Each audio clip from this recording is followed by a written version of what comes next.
How many more years would it take to build the walls of Africa? Because I was only 3 when I was made to believe that Africa is like a building under construction. And right now I'm over 23 and this continent still feels like it's stuck in its foundations.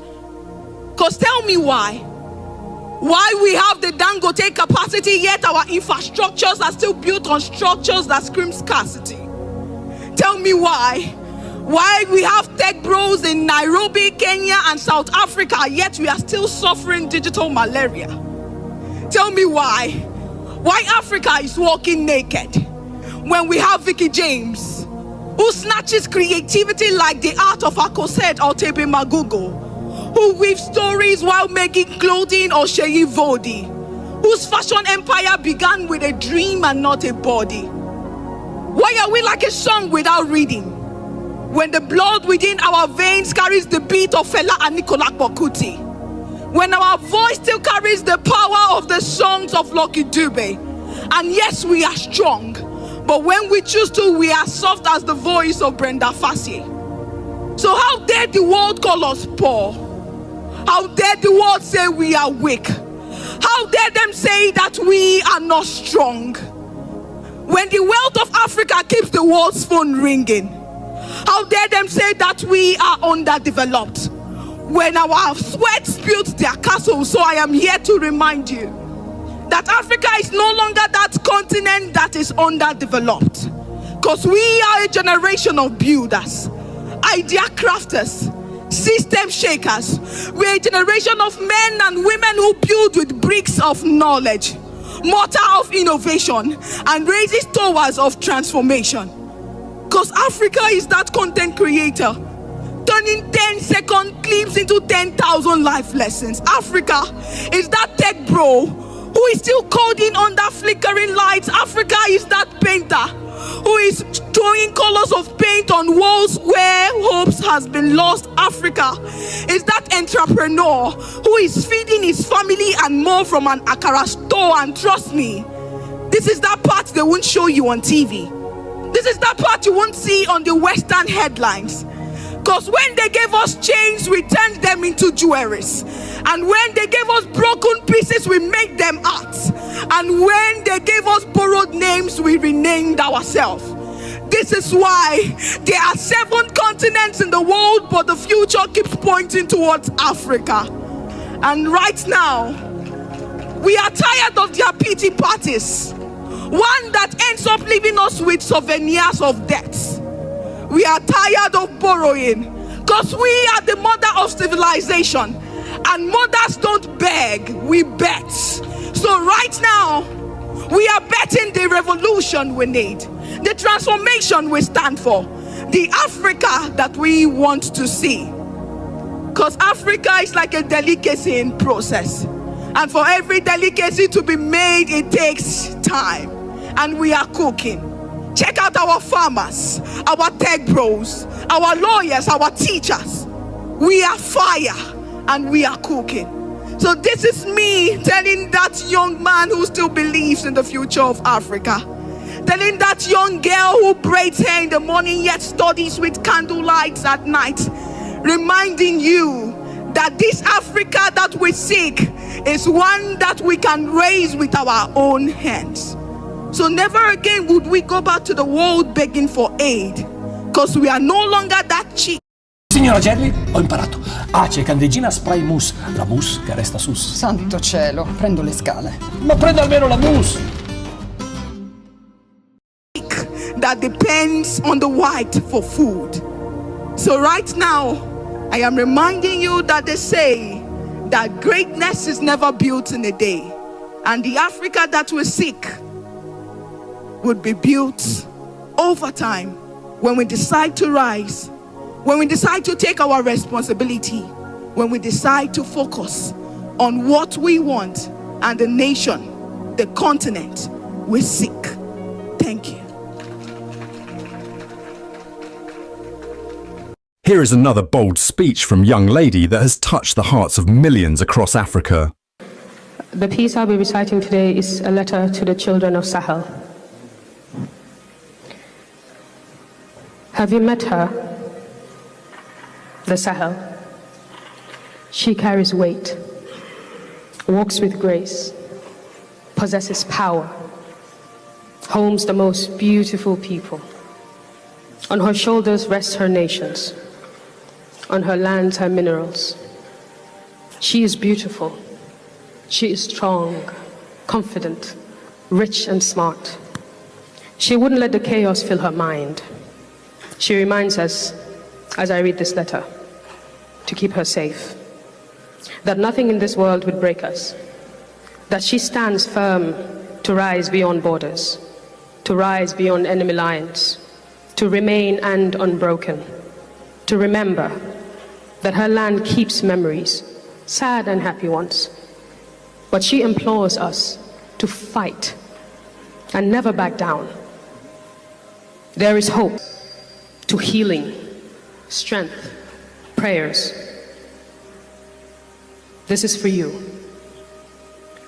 Regardless of shackles, regardless of truths, regardless of lies, regardless of people, this letter is for you. Dear children of Sahel, there are many versions of this story, told by many preachers, sculptors, poets. This author will speak. This author will bite, chew, and spit without remorse. This author will open books you've hidden.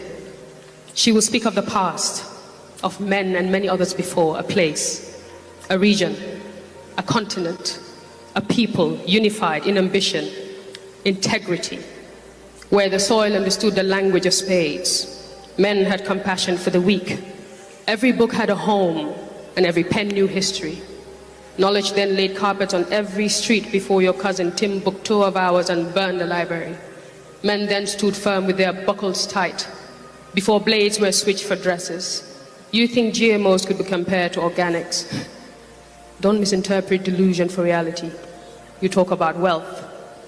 We're the people of Africa, rich in culture, knowledge, minerals like you've never seen before. A system built not on blood and greed, a learned people. Bodies healthy enough to serve a lifetime. Their food wasn't tampered with. They knew technology and architecture too. Does it surprise you? They had laws that served God. It was fair and not disingenuous. A system that distinguishes the wealthy and the needy. Not one that takes a piece of your mind for a piece of your minds. Not one with an invisible hand to rule. Not one built on fiscal illusion and a hidden economy. This should be a better and different governance. Not one with an order for a new world, a game of chess. Betrayal as a peak element, a great hypocrisy to divide and conquer, and all they scramble for our lands. And anyone with a shred of knowledge, kill them all, except for traditions and language. Everything was taken from us, including our titles of royalty. Now what happens when you strip a people of their history and patch up a new one? Establish a hollow wood to project a Hollywood story, a perfect indoctrination. Introduce human rights right after their genocide, the cover-up. But what is a crown without an honest? Conosci. What is a throne without its people? What is vision without reality? What is knowledge without the past? What is advancement without us, without God? What is truth? I'll tell you. Truth is the man executed for being honest. Truth is a child manipulated to believe he's of a different gender. Truth is a man who creates a problem, offers a solution, then seeks for a bonus. Truth is a man who creates a problem. Truth is a facade of independence, the ownership of 90% of our resources. Truth is the fight, blood for the 10% we so own. Truth is the system rigged to suit a few ties and bows and economic terrorism. Truth fights. Truth governs. Fights in truth for truth. Lies lie still.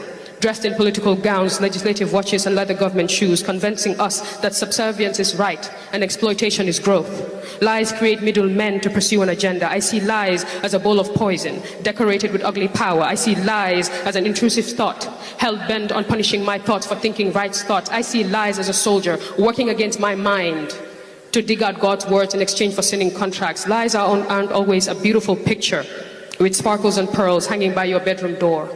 Lies are also a prison you do not know of. They said our freedom cost too much. Well, they couldn't afford it. They also said they could be our light. Well, how could they possibly protect us when they hide in the dark? These lies. Listen, how much poison do we take until we can't anymore? What stories are we going to choose to tell? What's our narrative? Our path? Do we tend to live in and for the box like democracy, a beautiful sin? We can't speak the same language because my tongue is tied to the bruises of our past. We need an amendment. The shackles of this prison and the foreseen doom of our future, like a retired body language, I am tired of reading their rules. How are you going to teach me leadership skills when your pillars are broken? How are you going to teach me rights when you can't right the wrongs? When you right the wrongs, when you right the wrongs. God made us locks impenetrable. He made us shadows to walk on all sides but never against us. Take a look at the mirror and tell me you are not beautiful. Understand you're worth more than pricing. Understand. Tell me God made a mistake. And I swear on my life I will look away walking. I won't try to show you how perfectly fitting our Sahel pieces patch their ceilings. You don't need a traveler's guide. You're a map of beauty and riches. Look closely. Like soldier mannequins, find and fight for your people. Like a man and his skin, like a man and his kin. Our way of life is preserved. For without purpose, problems punish people possessed through pleasing. Now hear me. Today, we begin with a step, a revolution. This present day Sahel airs the difference, taking back control of our resources. Wear her like a coat in winter. Have your gold reserves button you up. Tie your suits in your own currency. And as you walk, diplomacy, laws and treachery will follow like a neatly structured disease. Don't look back. Take ownership and walk. Brush off those dusty loans. Pay it all back, no more strings. Cleanse your nation of impurities and unite with better governance. Rebuild, rewrite, and own it. Yours truly, Sahel. Across the vibrant and diverse continent of Africa, a powerful wave of change is surging,